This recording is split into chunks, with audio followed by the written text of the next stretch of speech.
A Dumbass Cast. I'm your host, as always, Nick Bergadante, and with me today I have two lovely guests. If you'd like to introduce yourselves.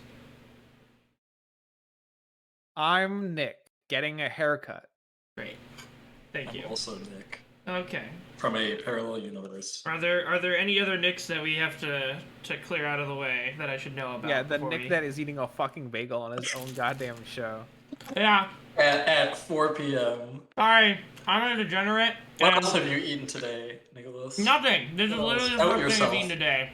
Except for I had a little bit left over of the other bagel I had, which was an onion bagel with. Oh, so you have eaten something today? Okay. You fucking liar. Sorry, I'm a damn dirty liar. But the reason the show was leaked today was because I was a dumbass and stayed up till 5 a.m. last night playing board games with friends in Rochester. But the reason I was in Rochester, as we were talking about before the show, was I saw a movie yesterday in a theater. And that was pretty cool. Wow, no other podcast has said these words. Nobody's done this in the history of podcasting. It's truly amazing. I've never once seen a podcast talk about it. But yeah, I might see another movie tonight, so I'll have like basically 3 days in a row of just going back to back like movie viewing events. No one ever do that. No. No one. Again, wholly original ideas here on Horsin Around. But yeah, I saw F9 yesterday. It will be original when he catches fucking COVID-19. Woo! I'm immune. It's fine.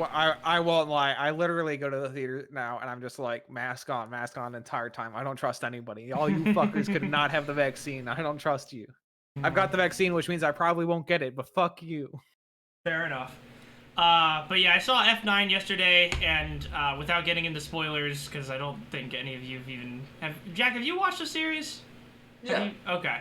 It's good. I think it is. Times. It's a very good entry to the series. Probably within the top 3. Is it about family? Yeah, of course. Are there cars in it? Yeah. Is it a spy movie with supercars? Oh, I don't even know if I should say this. Say it. I already know they go to space, so. Nah, I'll save it for after the show. I'm not gonna remember this.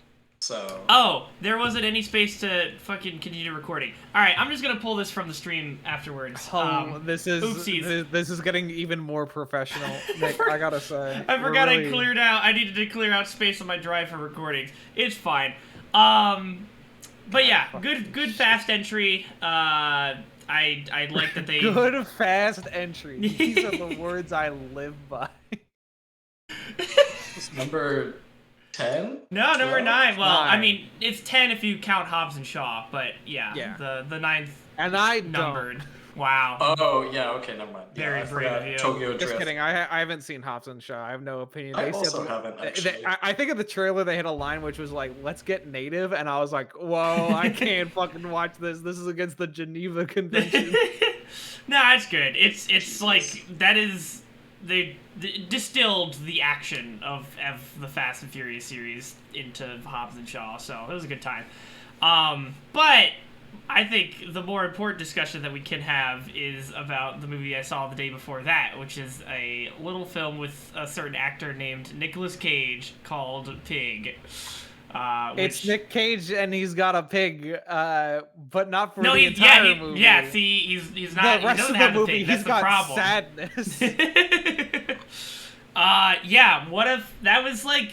I watched that movie. I was like, yeah, this is a Jacob movie for sure. This is very pinnacle. I was also like, Neon. I haven't really associated much with this distribution company yet, or publishing house, or whatever they're fucking calling themselves. Mm-hmm. But they played a bunch of trailers on her hand, which were all Neon fucking movies, and I was like, oh, I guess I'm gonna be watching these too. Because Parasite. Are they the company that did Parasite? I think that they had an affiliation with the movie Raw, which I watched. Raw's a very good movie. Films. Raw is a representation about. I mean, it's made by a French director, but it's about cannibalism. But it's also like about the human condition, which is the most French shit I've ever heard. Coming of age horror drama film. Oh, good. Okay. Lovely. Wow, interesting. this is horrifying. That's interesting that you actually saw trailers for other Neon films, because they were just showing fucking Shang-Chi and like whatever other. I mean, Disney I also bullshit. got Shang-Chi and Snake Eyes Origins. Yes, that one was both. Yeah, both Shang-Chi and Snake Eyes are both showing I trailers. both. The thing is I can't tell the quality that Snake Eyes is going to be, because part of the movie looks like, okay, they're actually maybe trying something, and then as soon as the Cobra shit starts, you're like, oh shit, it's a GI Joe movie, baby. And like in my mind, I'm almost like, I kind of want the. You kind of just want the GI I Joe kind of movie. want 2000s. And GI Joe movie, baby. We got Cobra. So like, have they officially stated whether or not this exists in the canon of those 2000s GI Joe movies? Who or cares? Well, Fuck that. here's what I want to know. Here's what I know in though. and not care about that. But I want to know if at the end of the movie they're gonna have a post-credit scene where The Rock shows up. If you say post-credit scene for more movies, I'm going to literally just stop.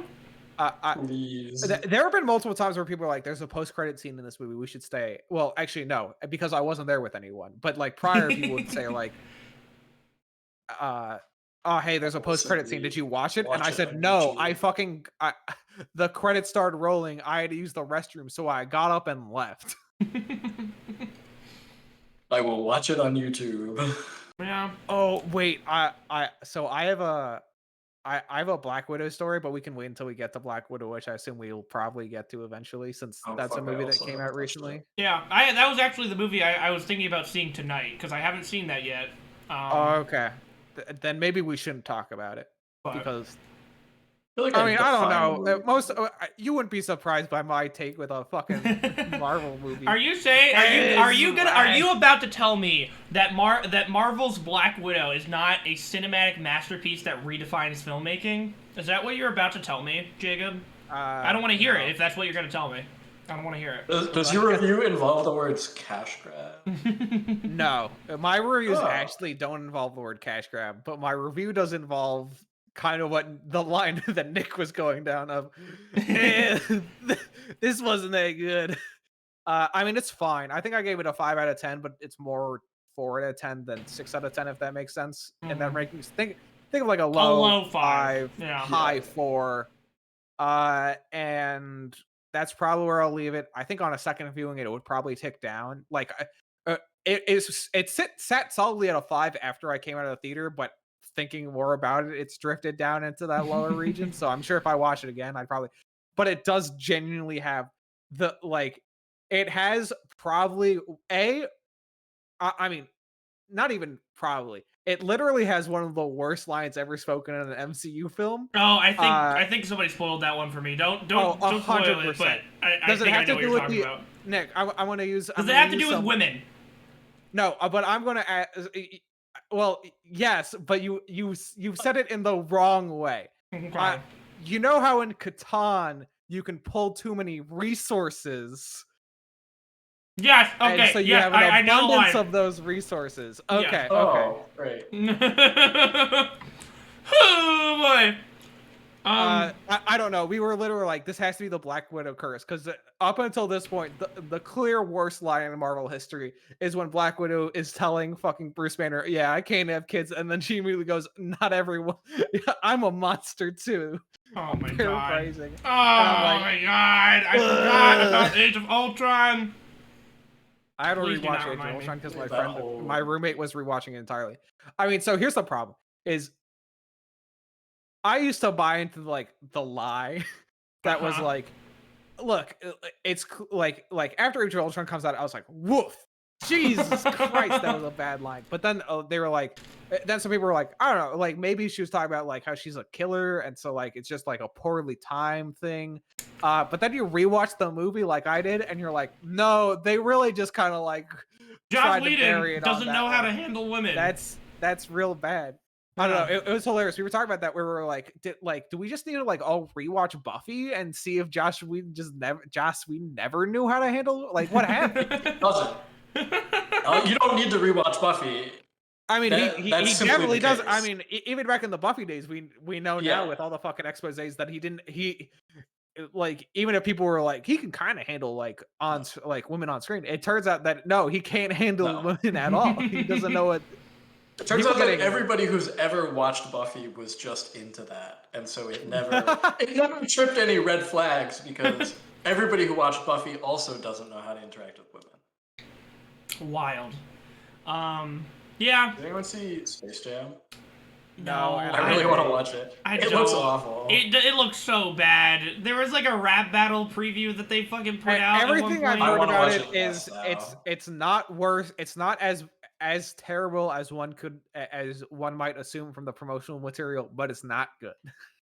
Perfect. That almost makes it worse, right? Like, if they're gonna be Oh no, I bad, agree. go It's gonna all be in fucking- on it's being gonna bad. Be boring. Yeah. I don't know. Forever. Sorry, I do want to. Don't say to me the Forever Purge. I had to watch that ad on Twitch like 5,000 times. Really? This looks awful. The Forever Purge. No, Nick, you're giving me I've literally flash- never heard of this. Dude, as long as they keep making money, they'll keep making purges. Just run that concept into the ground. Tournament of Champions. The Purge keeps coming. The Purge makes too much money, Madam President. We can't stop it. It's like half the U.S. economy. Isn't that's like literally the plot of Forever Purge, isn't it? Like they No, like Forever they got Purge is a very non-subtle like racism allegory. Well, yeah, but like the whole thing is that they finally got rid of the Purge, and then everybody else. They is got rid like, of the Purge, but it turns out that when you let Nazis run the country for like 10 years, they still want to run the country. Whoa! Crazy. Who would have thought? Da Vinci. But I'm sorry. I want to go back to. Wow. I want This to. is actually. What? The Forever Sorry. Purge. Yeah. Yeah. There's certainly another Purge movie that has some thinly veiled allegories. It's tucked really away not in thin at all. it. But I want to touch on Pig again, because I think I walked out of that movie and I was just like, neat. Solid 6 for me. You know? It's just... You're like, I think that there are aspects of the movie in which it kind of like batters you a little too hard with like what it's saying. Mhm. But I'm also like, I just come out of the ending for the movie, I think really like the last third really saves it for me, where it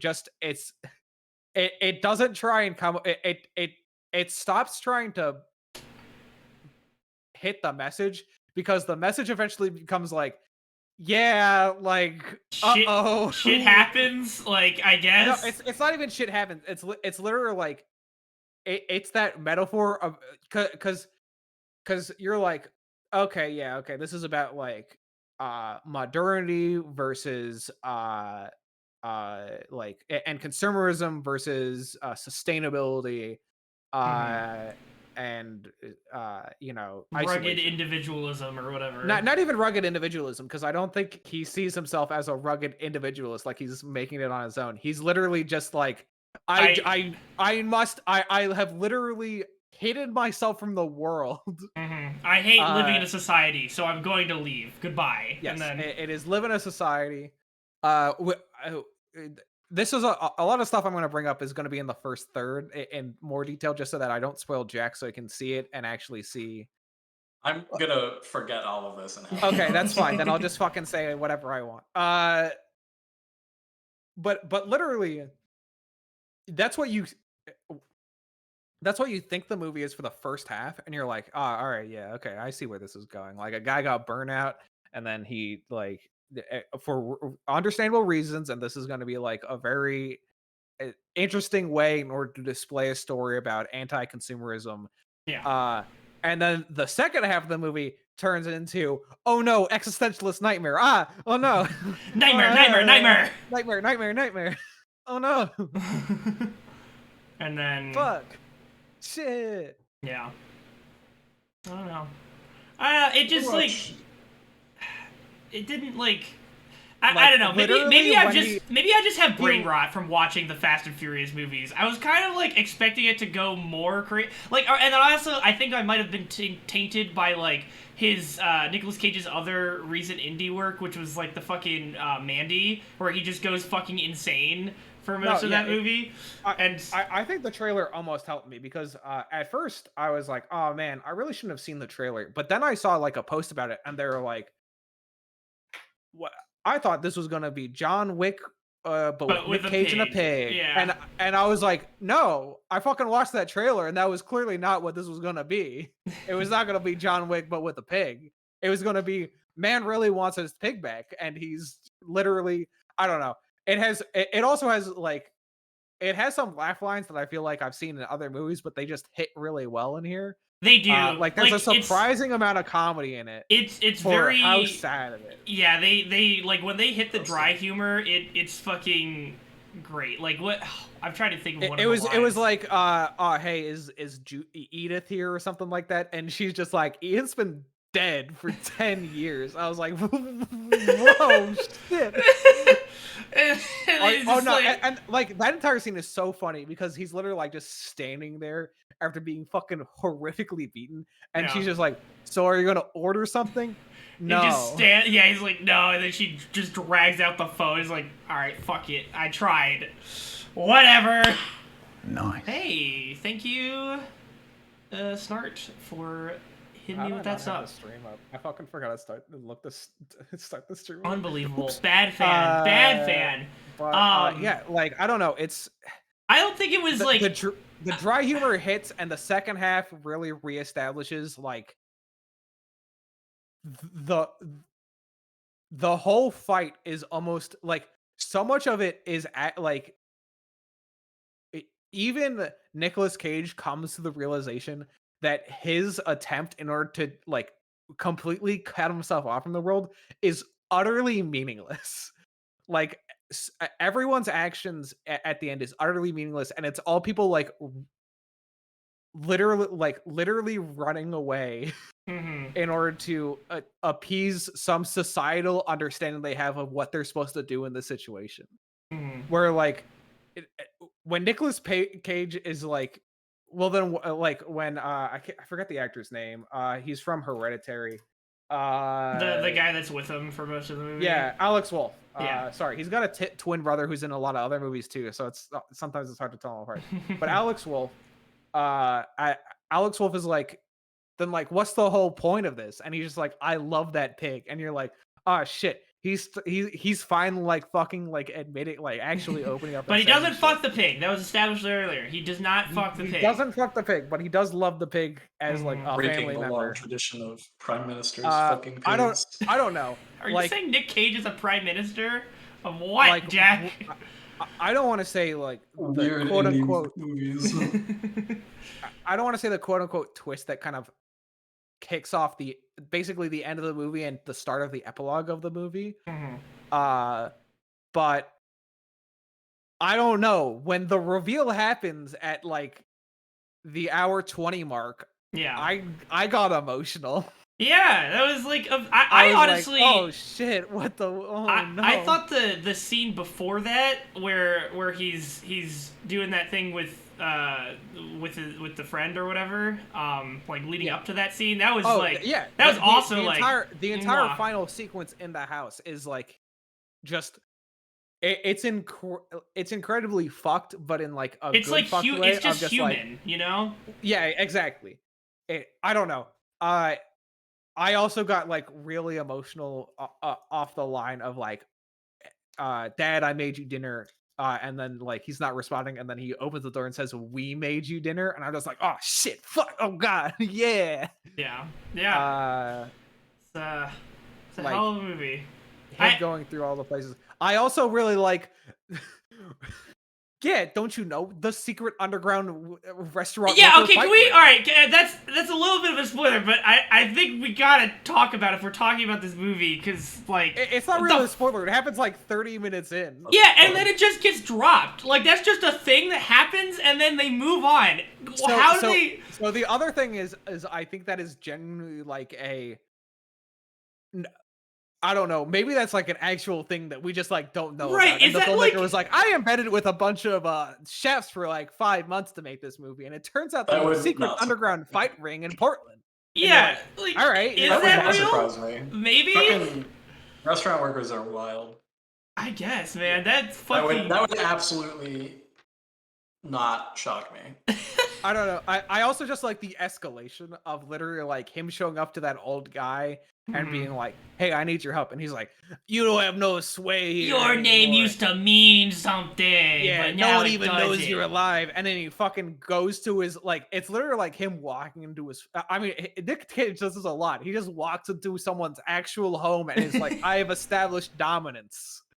Well, when you're In a real life. fucking like wilderness man covered in blood, you can establish dominance pretty quickly by just standing in the room and being tall. Like, You know what was the other thing I liked about this movie? Sorry to completely change the topic. I was just thinking about like other things that You're I liked good. about this movie.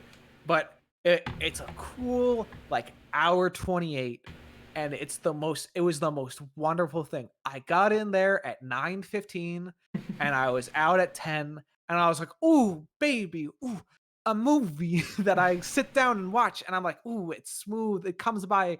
And then it's over. Mama."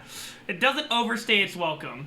And look, you were like, I know I'm saying this as the guy who's literally going around being like, "Hey, have you guys seen Lawrence of Arabia? I know it's like 4 hours long, but it's like pretty cool. You should check it out sometime." But also, I'm just kind of like, I don't know.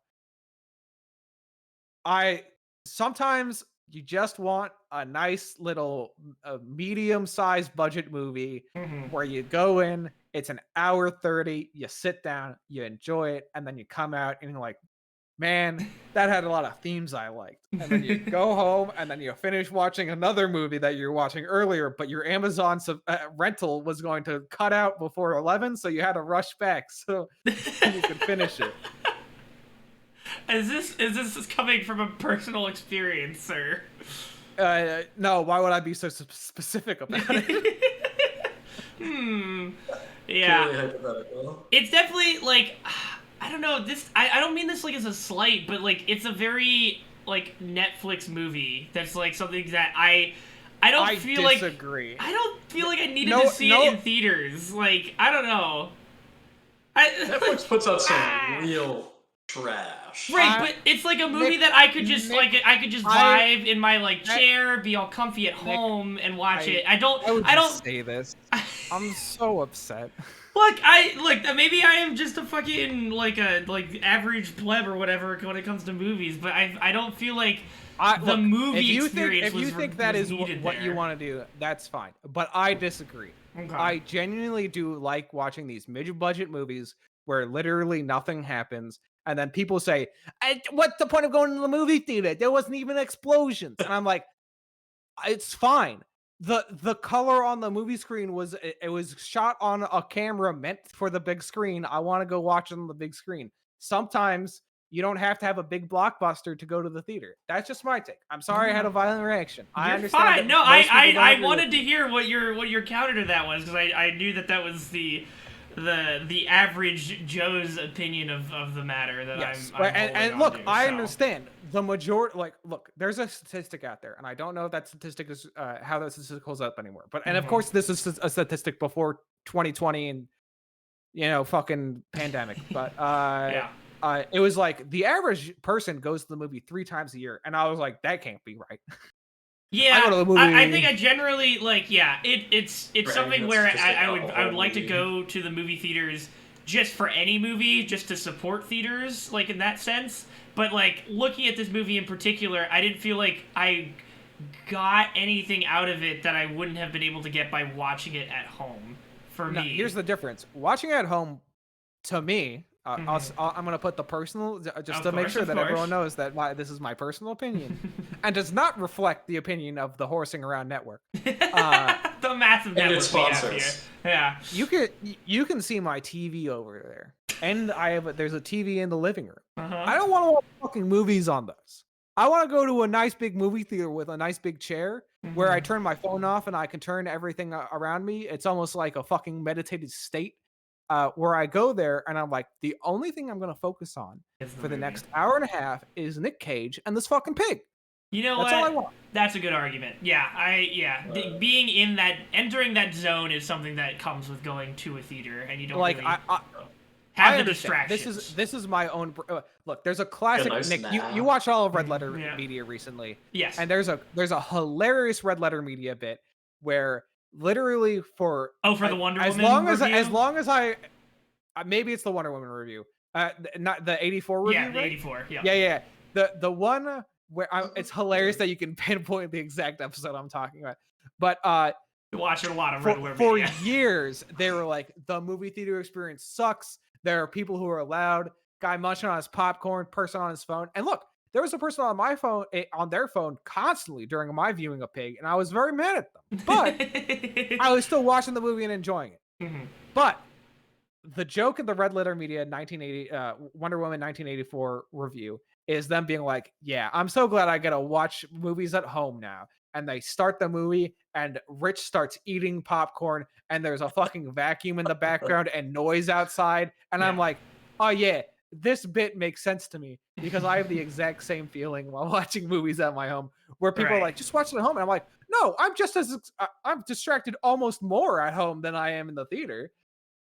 Yeah. Having no, because like even if I was like, because if I watch shit on my computer, I've got literally 2 other screens that I then have other things going on top of that is there to distract me, and then like trust me, watching it on my computer is even worse. Like I literally the only way I can watch it on my computer is if I shut everything else down and just have it on my main monitor. Right. And then even if I go to the living room, like I have my TV there, sure, but like I still have my phone, which I don't have any social, conditioning to not pull it out in my living room, as opposed to a movie theater where if you're not an asshole, you turn your phone off.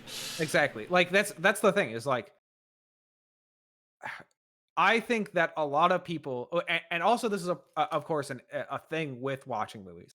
A lot of people watch movies passively. I saw a hilarious Reddit post where someone, I don't even know if it was a Reddit post. I think it was someone's like fucking blog or some shit that got posted to a subreddit I follow, where they were like, what is this guy's take? Where he was like, the only way to watch movies is passively because you need to be immersed in the experience. I was like, what? What do you, literally Does he understand the term passive? Like that is one way to enjoy a movie, but like actively watching a movie, like that is why I love movies so much, is watching someone, for lack of a better term, and I know I'm going to sound so far up my own fucking ass saying this, but paint a picture on screen Way past that. right in front of me of all this work and like so many people coming together in order to literally take a camera and shoot people pretending to be something and making it fucking real. And you sit there and you watch it and you're like, mama.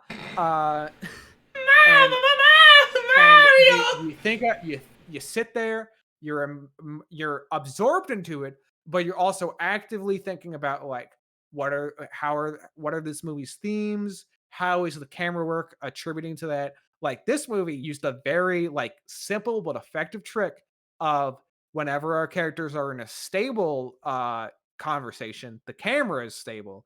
But whenever someone has lost their footing or their emotional footing, that is represented by the camera going into handheld, so it's a lot shakier. Which is like a very like that's like film school 101. Yeah. Metaphor. But I mean, hey, if it ain't broke, right? It works. Exactly. And like good advice. Like getting absorbed into it when I'm at home. I can't get absorbed into it. I'm literally surrounded by all this stuff. And I also just like the communal aspect of going to a movie theater. Like that's the thing. Is like I will tell people that I go to movies by myself, and some people look at me as if I'm like fucking insane. But it's like, no, I went to the movie theater because there's going to be other people in the theater. Like it's still a communal activity. Like I don't know any of them, and I'm not going to talk to anyone. But like you're all experiencing this fucking film together. Yeah. Like I heard the fucking reaction. Yeah, you could hear a guy chuckle behind you at a joke or whatever. Yeah, exactly. Yeah. Yeah. As a little side tangent on the note you were making earlier about the guy on their phone in the theater, like I noted it made me realize, thinking back, there was no like turn off your cell phones notice at like before the movie started, and like the only thing that the theater put on before the movie was just, hey, buy our fucking basically movie pass, but like with the specific theater chain thing. It's like, can we bring back the notices to turn off your fucking phones? Sounds kind of a deal. I mean, I'm sure it's a fucking deal or whatever, but you know, just fucking bring that, because apparently people still need to fucking hear it. Because you didn't have that M&M's ad where he's strapped to the bomb. Oh God, no! Thankfully not. I did not see that one this time around. Tragic. Man, was Maria Menounos even there? No, it was. Does Maria Menounos do Regal? Because it was a Regal theater. I think it's only AMC. Okay, yeah. Yeah. This is the movie, not movie, the Nuvi trivia quiz hosted prior to the start. Look, I know. One of an SNL bit that I don't even think is like genuinely probably like in my mind that funny. Like if I were to break it down, it's just like, all right, they're just saying shit that people have been saying for the other time, but it is kind of end up being really funny. Is the SNL bit called it's like Welcome Back to the Movies or something like that, where one of the cast members is impersonating Vin Diesel, and he's like, because there was the ad with Vin Diesel about like it's finally time to come back to the theater, and so it's that, but it's him literally just like listing all the stuff, the popcorn, the seats, the sticky floors, yes. And I'm like, yes, Vin, yes, tell me more about the movies. Yeah, and it was also interesting when we're just like talking about like the experience of the movies. I basically was on the two separate ends of like the passive, active, and sort of solo versus going with a group experience between Pig and F9, because just went to Pig by myself just on a whim. It was in theaters, and I was just like, I just want to see this. It sounds neat.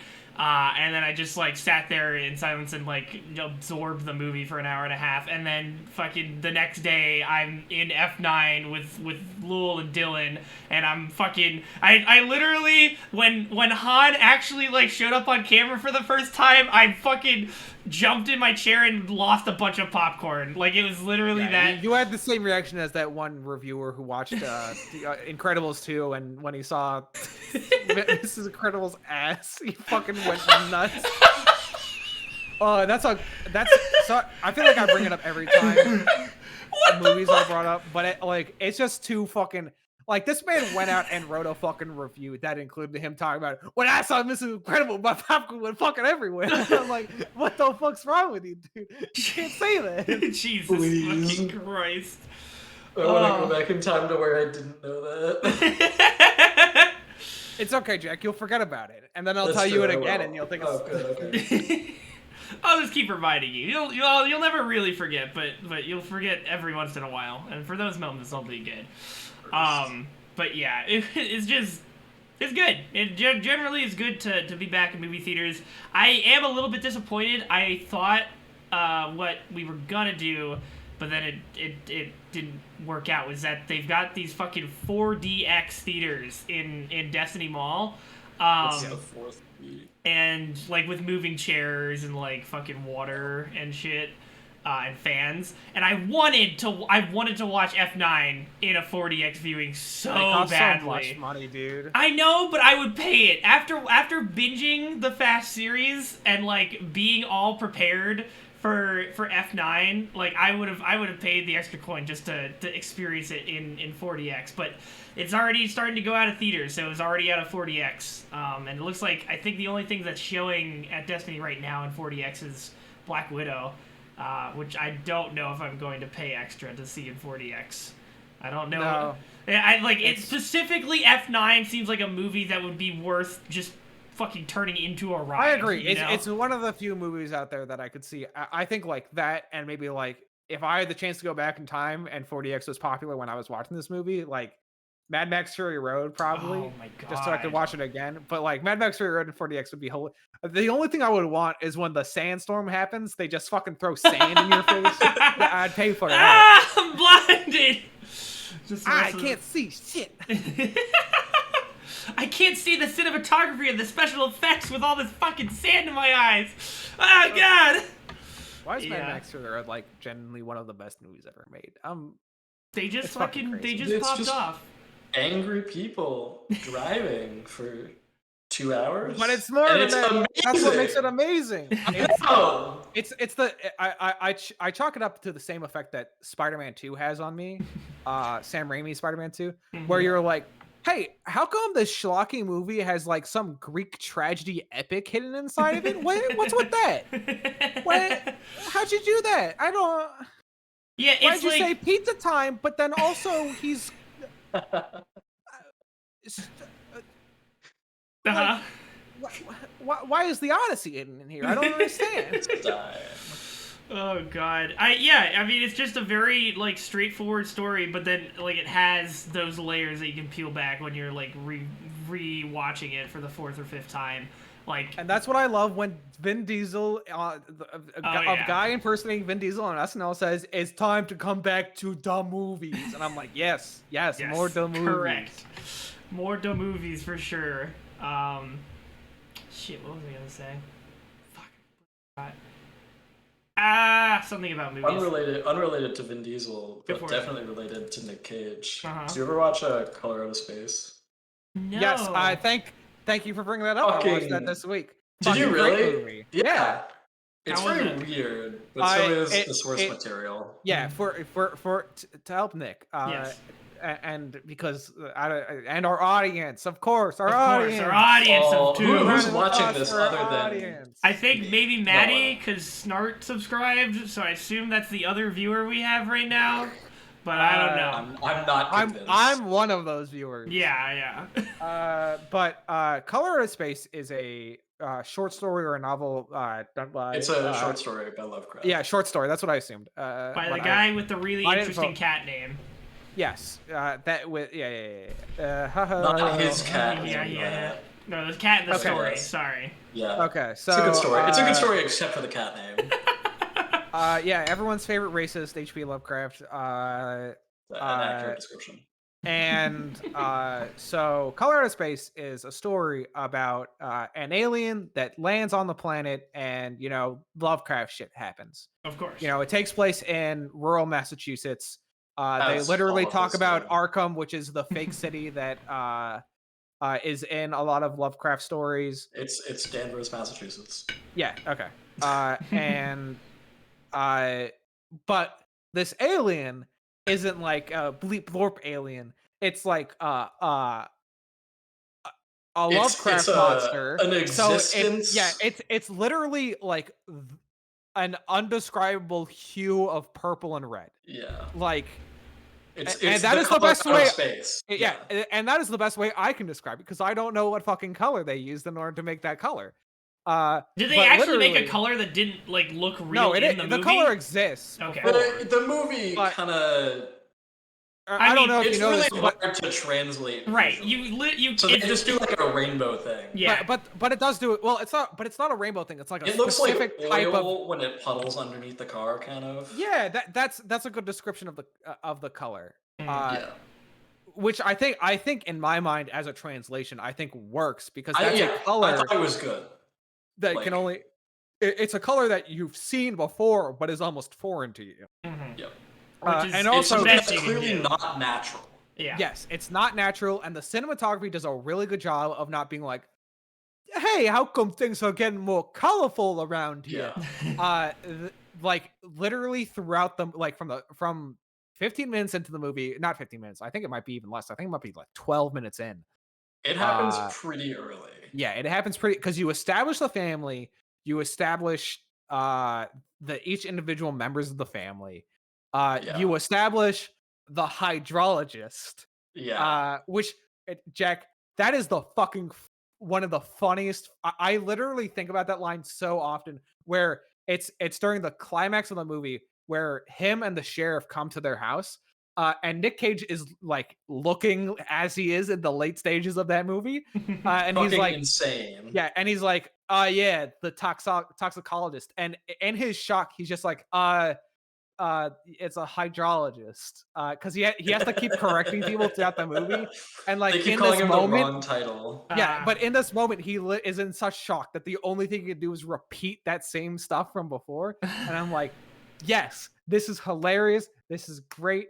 Also, why'd she do that to herself earlier? I didn't like that. Uh-oh. Box cutters When in movies, I don't like. Or Bad yeah, combination. no. Oh no. It's like the fucking the framing of like surveyor comes to town, discovers something strange is very, very typical Lovecraft too. Well, Like almost that's what I loved about it. Is like it felt like an actual adaptation where it didn't feel like someone was punching it up to be like, no.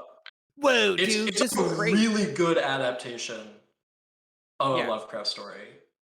Because everyone is reacting to it in somewhat like a, hey, we don't really know what's like going on, but also we are incapable of like this is like a Lovecraft story.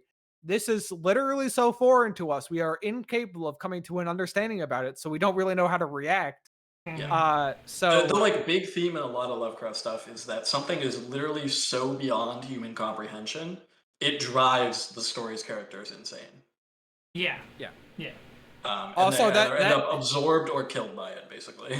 yeah, Hooray. that movie literally made me go like, oh no, water make me scared for a couple of days. Because I was like, because that's what the central thing is. The hydrologist is there because they're going to build a dam, and he has to take a basically a sample of the water in the area to be like, hey, is this water like fucked, and we shouldn't like we should be aware of that before we build a dam. Spoilers. Yeah.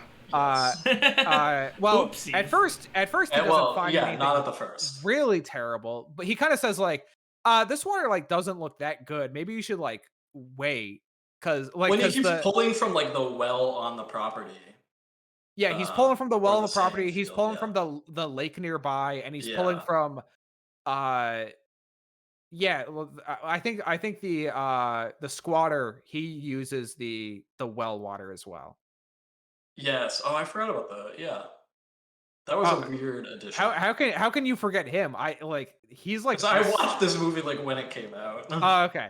Yeah. I mean, I don't know. His scene at the end is you're just like, hey guys, if you haven't pieced it together that this shit's fucked, maybe like this is like the note to be like, hey, get the fuck out. The fucking alpacas really did it for me. I mean, You guys keep just saying things that happen, and none of them sound related at all. It's Nick, great. have you Stop. watched- I don't want to know anymore. I should just watch this movie and figure out how it all connects. I think you should watch this movie. I think it's really good. Really fucking Nicolas Cage was an alpaca farmer. Oh, So- hell yeah. I thought he was a hydrologist. Unspecified reason? No, the hydrologist is a separate character. Oh, okay. Yeah, the hydrologist is I think it's like called Mark. Yeah, he's literally just a dude.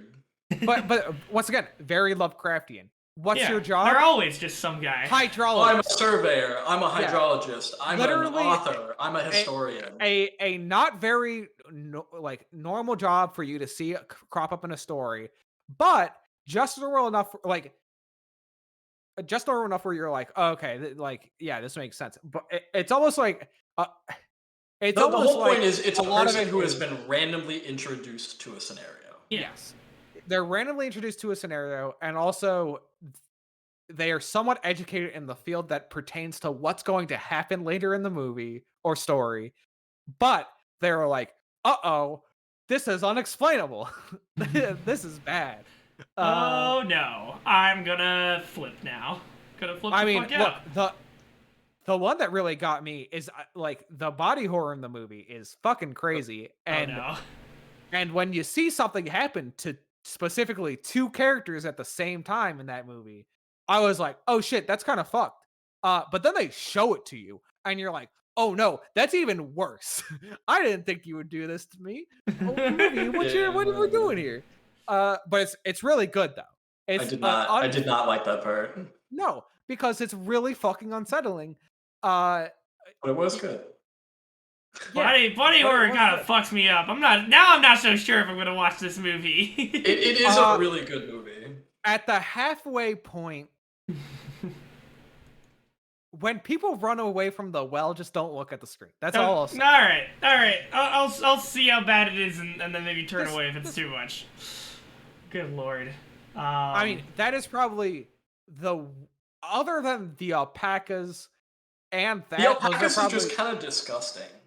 yeah, but Like- like that shit you see in The Thing where you're like, Yeah. ew, Okay.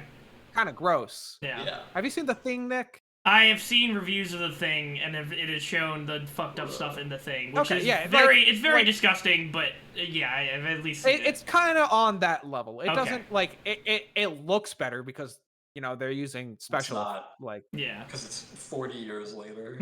yeah. Just a Uh, little more 82? advanced. That sounds about right. The Yeah, one with it's Kurt it's Russell? pretty old at this point. Yeah. I'm so mad. They were gonna do a Yeah, thing, too. Fathom event, but COVID happened, Ooh. and then Oh. I couldn't go see it, and I'm so mad. I have to catch the next one. I'm gonna I go think watch the we've- Fathom event for the 70th anniversary of a Humphrey Bogart movie this weekend, though. Oh, so cool. I think we've talked about this before, but are you familiar with fucking? Oh, I don't remember what it's called. It's the like thematic trilogy that the thing is part of. It's 3 John Carpenter movies. Oh, is it The first one is The Thing. The No, what? is They Live even a John Carpenter movie? Is It is, but it's not in it. Is It's not. is the Blob remake a John Carpenter film? No. Or The Apocalypse trilogy. The Thing, The Prince of Darkness, and In the Mouth of Madness. It's 3 like Lovecraft adjacent stories. Mhm. So I've And been meaning to watch the other 2, but I have not watched them. Okay. Prince of Darkness is kind of bad. I thought Mouth of Madness was really good, but I can't watch it again. Is Mouth of Madness the one with Sam Neill in it as the main actor, or is that Prince of Darkness? That's a really good Yeah, it's question. the one with Sam Neill.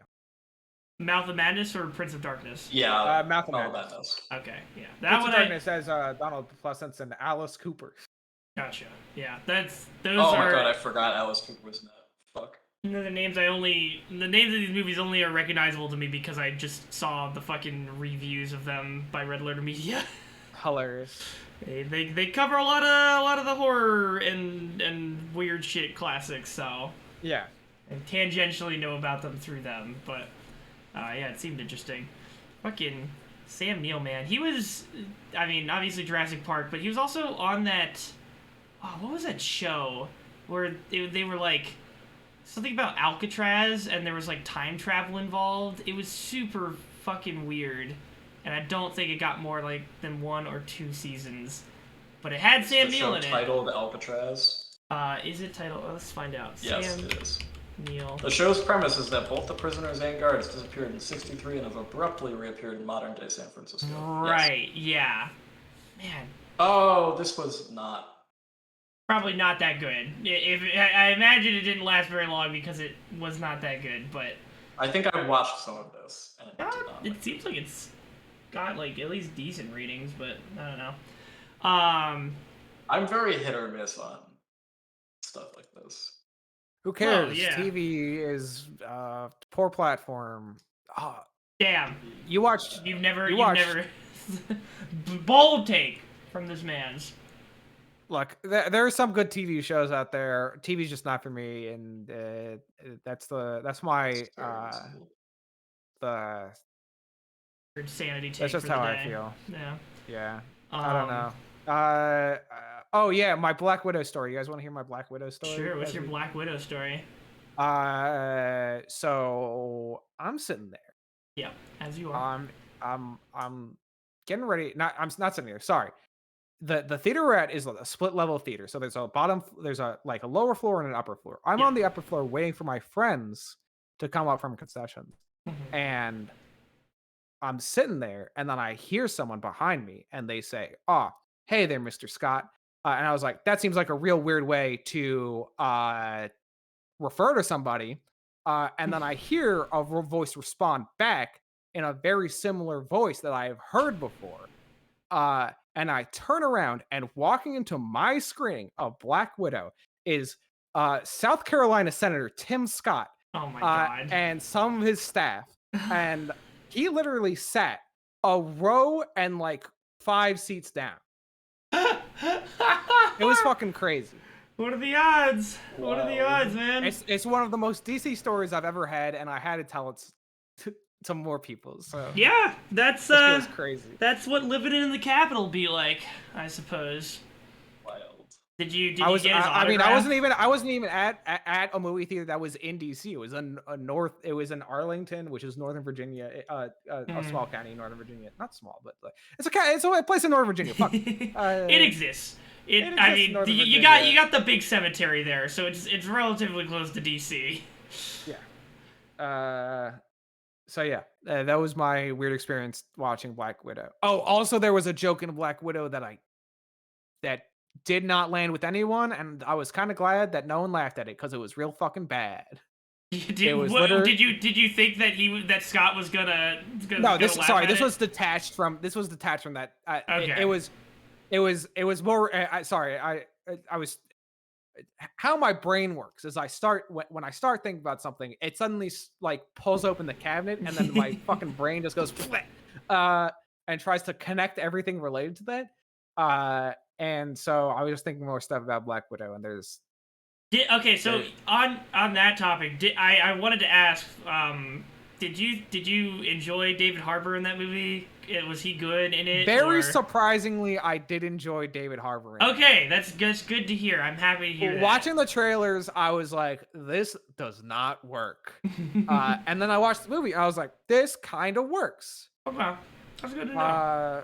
I'm happy to hear that. I mean, David, the fucking Stranger Things guy. He's good. I like him in that. So, hoping he apparently did not do too good as Hellboy, which is sad to hear. But I'm glad that he at least did good in this. Oh no, they tried remaking Hellboy, and it wasn't as good as a really good version they already had. I thought people didn't like the later ones, or was that? The first one is really good. Okay, and the And the follow-up. other ones are not. I like Golden Army. Golden Army's fine. It was acceptable. I just thought it wasn't as good. Yeah. I don't know. It's been a hot second. I think Golden Army has some redeeming qualities that build upon the first film. That's fair.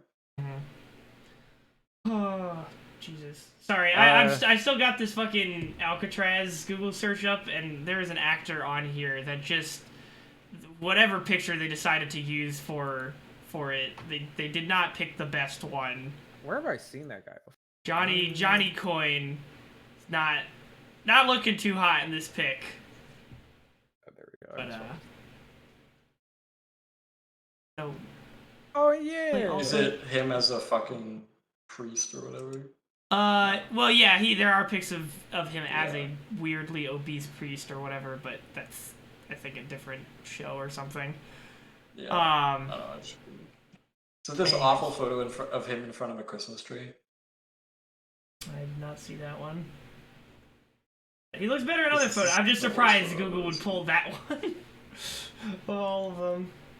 But yeah, movies are coming back. I wish that they would do like. I kind of wish they'd do like a rerun of fucking Godzilla vs. Kong. I think that would make so much bank if they just did another run of it, like now that more theaters are open. And I would definitely go see it in theaters because I just saw it online, and that is a movie I would love to see on the big screen with all the fucking dumb action in it. But I don't know. We'll see if they pull the trigger on that. Is there anything that like you guys saw over the pandemic that you would like to see again in theaters that you weren't able to? I'm gonna say something, but I don't know if people will agree with it. Okay. I kind of want to see Tenet in a big screen movie theater. Oh my god! Because Christopher Nolan make a big screen movie. It won't make it any more or less intelligible than it was, but the audio. I mean, the audio tracks will still be fucked because they decided. I mean that in audio wise. This was another Christopher Nolan movie where it feels like a lot of people are like, I just don't know what's even the story, man. And I'm like, the story is pretty straightforward. Like, sure, there are sequences in it which you might sure, like the last action sequence is kind of hard to follow, but like, I don't know. He kind of just shows you the hand of what's going on in like the last third of the movie, like as you do in movie scripts typically. Yeah, I still haven't seen that, so if they ever did put that back in theaters, well, careful, Nick. If you watch Tenet, it'll open some of the right doors and some of the wrong ones too. Is that a thing in the movie? Yes, sorry. Okay. There's literally one of my favorite quotes from the last decade, and that's over. One of my favorite quotes in movies now is from Tenet, where they're showing them how the like society, the secret society works, Mhm.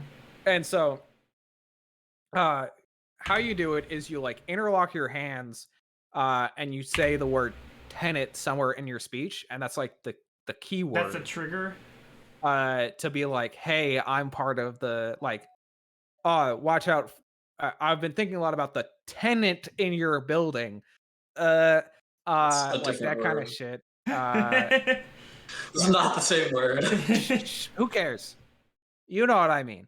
I couldn't think of a good example right off the top of my head.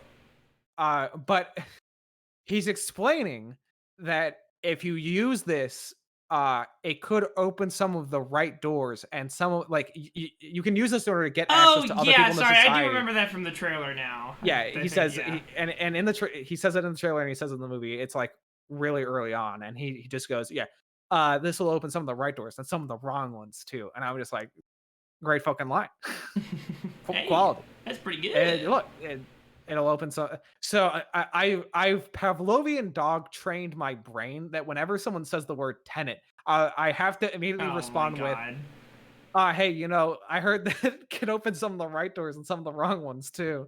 Oh god. I'm trying to think like what kind of lines exist in my life that are like that where I have to add something onto the end of it. I know I have them, but I can't Yes, the problem is that you have to, like the Pavlov dog, you have to be triggered into it. Your True. brain is keeping it back, It's and all as subconscious until it's happening. like a sleeper agent working in the fucking Red Room Black Widow Society. Wow. Very cool spy thriller stuff. Wait, okay, so here's a question. So like in, fucking Captain America Winter Soldier comes out. People are like, "Oh my god, they did a cool fucking spy espionage film in the MCU." Is Black Widow like that at all? Or no? You would think, right? Like that would be the movie where they would want to really do that. I'm not even that big of a fan of Winter Soldier. I think it's like good. But also, I think your description is wrong. Yeah. I know what you're saying, Nick, because a lot of people did say that when it came out, and me going into that movie thinking that ruined the movie for me. I really didn't like that movie my first viewing when I came in thinking that, but in actuality, Winter Soldier is like a Tom Clancy movie, which my roommate fucking said to me, and I was like, "Oh shit, yeah, you're 100% right." It's Winter Soldier is a a Tom Clancy spy-flavored action movie. Okay. Yeah, like no one's gonna put fucking fucking Tinker Tailor Soldier Spy and fucking the Winter Soldier, Captain America in the same fucking genre. Some Marvel fans will. Don't underestimate the Marvel fan, okay? Yeah, but Nick, this is the same people who fucking open their phone to do Google searches while watching Pig, so I have no respect for them. Some idiots who say they're the credits. Good lord. But no, like it's more of an action movie. Just generic action. It's not really a spy thriller. Yeah, no. That's fine. It's not even like a spy movie in the same way that like Ant-Man is a heist movie. Yes.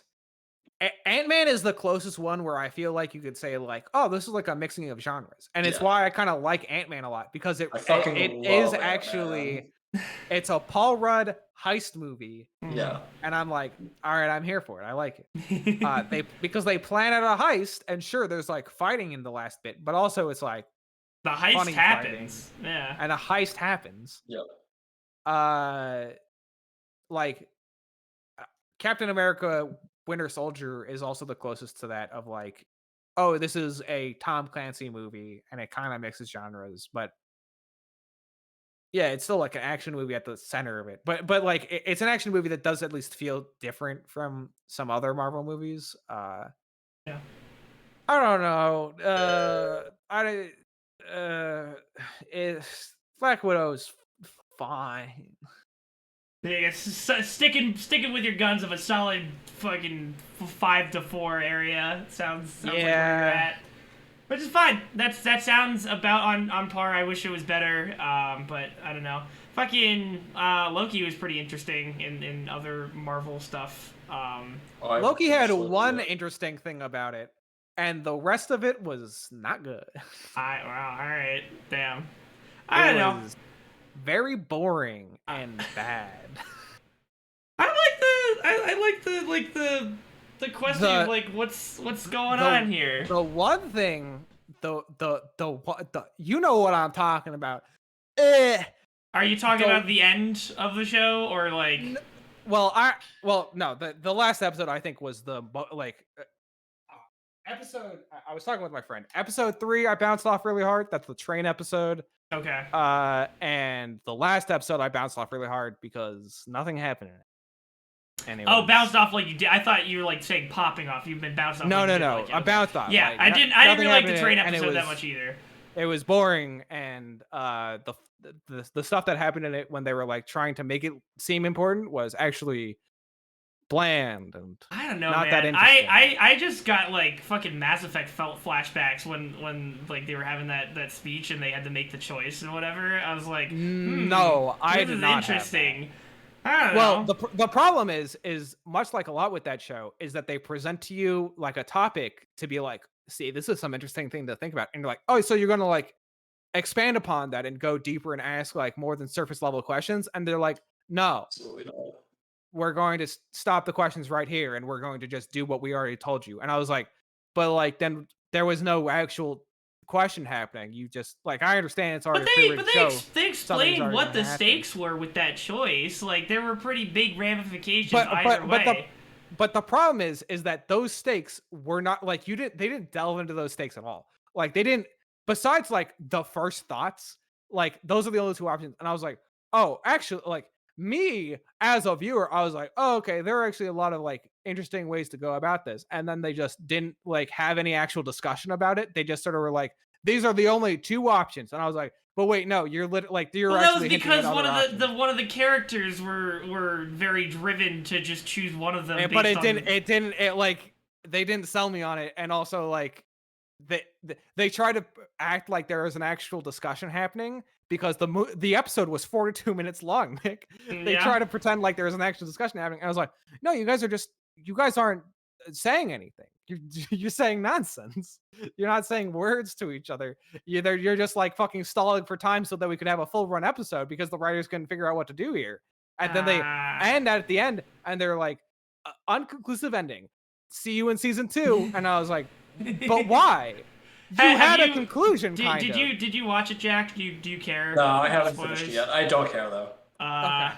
Okay. I guess spoilers for the ending of Loki, if anybody cares. We me and my roommates literally sat there for 42 minutes. Said that was it, and then they stamped us with Loki will be back in season 2. And I was like, guys, you only had 6 episodes. This wasn't a season. This wasn't even season 1. If you have a season 2 coming, that's season 1 part 2. You didn't make a fucking season 1. Oh, but like, okay, so like the whole show, like as you get introduced to Sylvie, right, and then they have their relationship develop, and her whole thing is like her life was fucked over by the TVA, right, and then at the end of the show, she finally meets the person. Nick, the problem with that is that storyline was really fucking boring and formulaic, and I was just like, this was what like what's like they also just like. I don't know. It feels like they just don't know how to juggle all the like. There are plenty of different storylines they could have purely like. This is the problem: A, with it being a 6 episodes, and B, me thinking they wasted a lot of time during those 6 episodes. Of like they hint at a lot of stuff that they can build on, but they only left it at the very surface level. Like they didn't delve deep into it. They just like hit the point, and they're like, "Isn't this a TV point?" Ding, and then fucking moved on with the story. Like, yeah, see? And then they never like built on it. They never built on more of like Sylvie's past. They never built on more of like. Well, the whole thing was that she didn't have a past because she wasn't allowed to have one. Like they fucking were gonna prune her. She's been alive since she was a kid. That's when they stole her. There's plenty of past to dig into. But she's been running for her whole life. Is like the whole thing. This is basically like if Lost was like, well, they're on the island now, so anything that happened before then doesn't fucking matter. And it's like, no, that's a very important aspect of the show Lost. Okay, all right, yeah, I guess I see what you're saying. But at the end, basically what happens is like the big spoiler is that they meet the dude that's controlling everything, and he's basically like, "Hi, I did this because I like." A version of myself discovered the multiverse, and then other versions of me discovered the multiverse as well, and then we all started like grouping up, but then some of us were evil and we started to fucking like just destroy everything. So then we decided, like, my version of me was like, all right, fuck this shit, I'm going to make an organization that prunes all the timelines and make sure every multiverse just follows one set path so that I never actually exist, and then nothing bad happens and no fucking universes get destroyed. And then well, now he's you like, spoiled it for me, Nick. Oh, yes. Well, jeez, I'm sorry. I didn't, like, warn you or anything. But basically, he's like, I am going to stop doing that now because I don't know if this is, like, the right thing for me to do anymore. So now it's up to you guys. Do you want to maintain what I've been doing, or that's do you... not what he said, Nick. That's not what he said. What did he say, Jacob? What he said was, I've just been doing this for a long time, so like he's tired. I thought I'm tired, but also like, so like, hey, I do like that actor hamming it up a bit, but also if you're a literal god who's been sitting at the end of the universe for so long and you're tired, maybe you should give me some like tired energy instead of like, hey guys, what's going on? Yeah, I guess that is a little bit conflicting, but it was fun to see him act that way, I guess. But then like, I did like he was, because if more of this show was swimming, and I'm stealing this line from a podcast I like, swimming in a literal sea of ham, I would have enjoyed it, where everyone's like fucking hamming it up. The thing is like, also, I don't know. Look, there are actual problems with the show that I can bring up, like the pacing that I already brought up, like how a lot of storylines are very surface level and like very formulaic, and I didn't find them interesting, and how the ending is inconclusive for the point of just being like, see you guys next time. We didn't fucking finish the show. Well, that's just some MCU shit at that point. Like they did the same thing in the other Marvel shows, like fucking WandaVision. But the other Marvel shows still had an end. WandaVision had an end. They resolved them, like maybe you could say, doing the thing at the end of that show resolved that arc, but like it was just so like nothing happened over 6 episodes, and how I felt about it. Loki developed as a character. That's something that's pretty big that happened throughout the course of the show. He kind of develops as a character, but also they like, I want them. Like the one part in the train episode that I didn't like that much was the part where they are starting to develop as characters and are becoming one and the same. Like the last episode needed more of that, and they kind of just don't like sure, they have their disagreement, but like I said, the disagreement is so like blasé. I don't know if I'm using that term right. So boring. Why do you mean it was boring? Like why? It's uninteresting. They're just on the surface level. They don't dig into, like, I want them to dig into their actual like I understand they're like, you were going to betray me the entire time, and I was like, we've literally you can't revert back to Sylvie fucking 4 episodes ago in a 6 episode show. Like just like talk, like actually have your characters debate these topics more, or at least in an interesting way. Like you can do that in your dumb fight scene, but at least make that fight scene interesting and not shot poorly. Like look, that's I just think the show did not go as deep. Like it's the same thing that kind of happened to WandaVision, where WandaVision had a lot of good ideas, and in the last episode they're like, oh, but you forgot it's a Marvel show, punch. And you're like, but and they're like, no, it was Agatha all along. You can't complain about this because we made that catchy song about it. And I was like, but the Agatha thing doesn't make sense. And they're like, no, it's fine.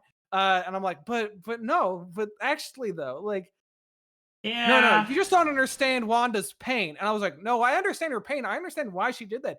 But I don't think the show should be like, yeah, it was like Like, I don't understand why these people are complaining about that time you fucking mind enslaved them.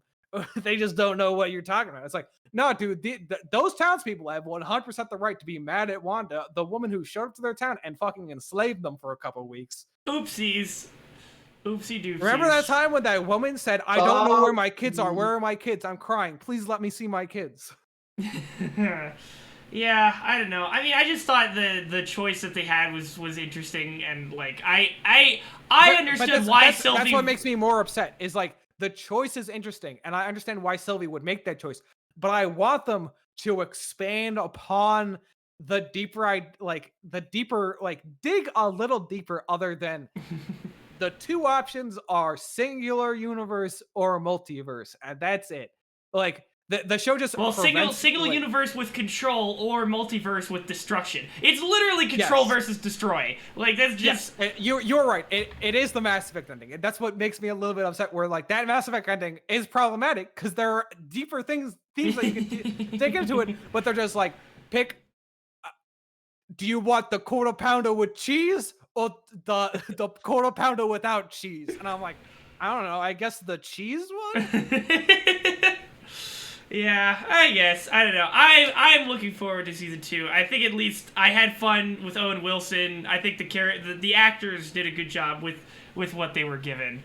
That's fair. Like I can at least I can find that. But like once again, like that's the thing. It's like you wanted more. You wish you saw better things in it that you wish there was more. If you're gonna like it also really does like. Look, I understand. Look, Jacob's a fucking weep, and he doesn't have the right to have human rights or opinions. But anime already fucking figured this out. If you don't have enough content to make the season, just say you're taking a break. Don't say this is a season. Beach episode. Say this is fucking. Where was the Loki beach episode? Exactly. I mean, they had that kind of a beach episode at the end of episode 3 where they were just going to die, and then they almost kissed each other. If Sylvie and Loki don't fucking season 2, I'm unsubscribing from Disney Plus. When will Loki birth the horse? That's the real question, dude. I would be very brave of that. And that was the thing that was like, wow, and Lil was getting mad at me about this because in the grand scheme of things, this really is like the farthest from something that should actually be controversial. But like, it seemed like so just vaguely like possibly problematic adjacent that they were setting up two versions of the same character to be in love with each other, that like I was like, wow, Disney, I can't believe you'd even like do that. Like Disney seems so scared to do anything 99% of the time that for me that seems surprising, even though it probably shouldn't be. 100%. Well, it's fucking insane that the one time that Disney can come close to writing a decent romance is a literal self-cess narrative. You're like, what? But like, you guys couldn't write like. I brought up Age of Ultron earlier. Remember that shit? I wish I didn't. But before WandaVision, the WandaVision romance was fucking garbage. Yeah, like they had to provide a TV show after the fact with the one character having their husband be dead for the entire show. Yeah, you're like, what, you guys? What happened? You guys like Someone was like, all right, but Feige in this one he fucks himself, and Feige's like, we're putting all the romance writers on this one, boys. You gotta get it to work. Yeah, like what happened? I don't know, but hey, they fucking did it, so I guess good on them. But then, I thought it was a little bit funny that people were like, but what about Loki and Mobius? Like, they were not gonna do that. I'm sorry. It's almost saddening that they were going to do the self-cess relationship over the... You guys have to be like, I don't understand these guys can remember, but Disney will literally have someone have sex with themselves before they have two men kiss each other. That is the lesson to take away from this show, is that Loki will fuck himself. Loki said he was into men. Right. That's it. That's all the representation. Yeah, you could say it. You could put on a piece of paper in one shot that he's gender fluid, and then you're good, right? You don't need to do any more representation. We don't need to see people kissing on screen. Look, Disney has enough content at this point where they could make up the entire r/Sappho and her friends subreddit, like at this fucking point. where they're just like, It's yeah, a lot harder to remove an entire scene for the Chinese market than it is to translate. it's fucking insane. Like, it's so homophobic. Like, it's so crazy that Disney is like, they literally do it every time. Yeah. They're like, this is the first gay character we've had. Yeah, You're like, they what do. about the last 5 gay characters you had? They just keep doing it. They try to keep getting those resubmitting those brownie point tokens, like just every time, and it There's gets just always more a news sad. article about it, so it works. Yeah, I Well, guess. I don't Sadly. think it works. I think the news articles make people think that it works. But I think most and look, James gonna say something that's positive about the general movie going public. But I think the general movie going public is just smart enough to like piece this one. That's very brave of you, But Jacob. if you're going to the movie, then it's already worked. But the problem is that I'm going to the movie not for like I already know Disney's not gonna do that. Like yeah. I'm not going to the movie. Like when Disney's like, we put the first gay character in the Rise of Skywalker. I'm like, all right, I already know what this is gonna be, but I need to finish this trilogy, so I'm watching it for that, not for the. Yeah, it's the 2 ladies in the back when they're celebrating and they hug each other for two. Well, no, 2 I think seconds. they kiss each other, but it's for 2 seconds and very easy to remove. It for China, like. It's oh boy. I mean, look, there's that this post goes around the subreddit, like the movie subreddits every like couple months, but like there's the posters for non-Chinese audiences yes, and posters yes. for Chinese audiences where they're just like, hey, where'd John Boyega go? Where's he Wait, at? this movie's called Black Panther, and why is the black guy not on the like? He's Wait, got is his that mask on in the real? poster. I thought that one was fake. Hold on. I could have sworn the Chinese one with Black Panther was like he has the mask on. Like he's still Black Panther, but they put the Black Panther mask on him. Oh yeah, no, you're right. They totally do. It's just it's him in the suit with the mask covering it. I accidentally I was typing in Black Panther Chinese poster and it was gonna autofill, but I do what I always do and fat fingered the slash key. So I actually looked up Black Panther chin. Hey, look, he's got a, he has one. You found it. Anyways, so I guess that's Loki, and we've already blown our time by a good amount, so I think that might be a good point to end on. Covering more generic fucking Disney shit as we always do, because again, we are the most unique podcast that has ever existed on the net. So, thank you guys for watching so much. Thank you two for joining me. And until next time, stay safe out there, and peace out.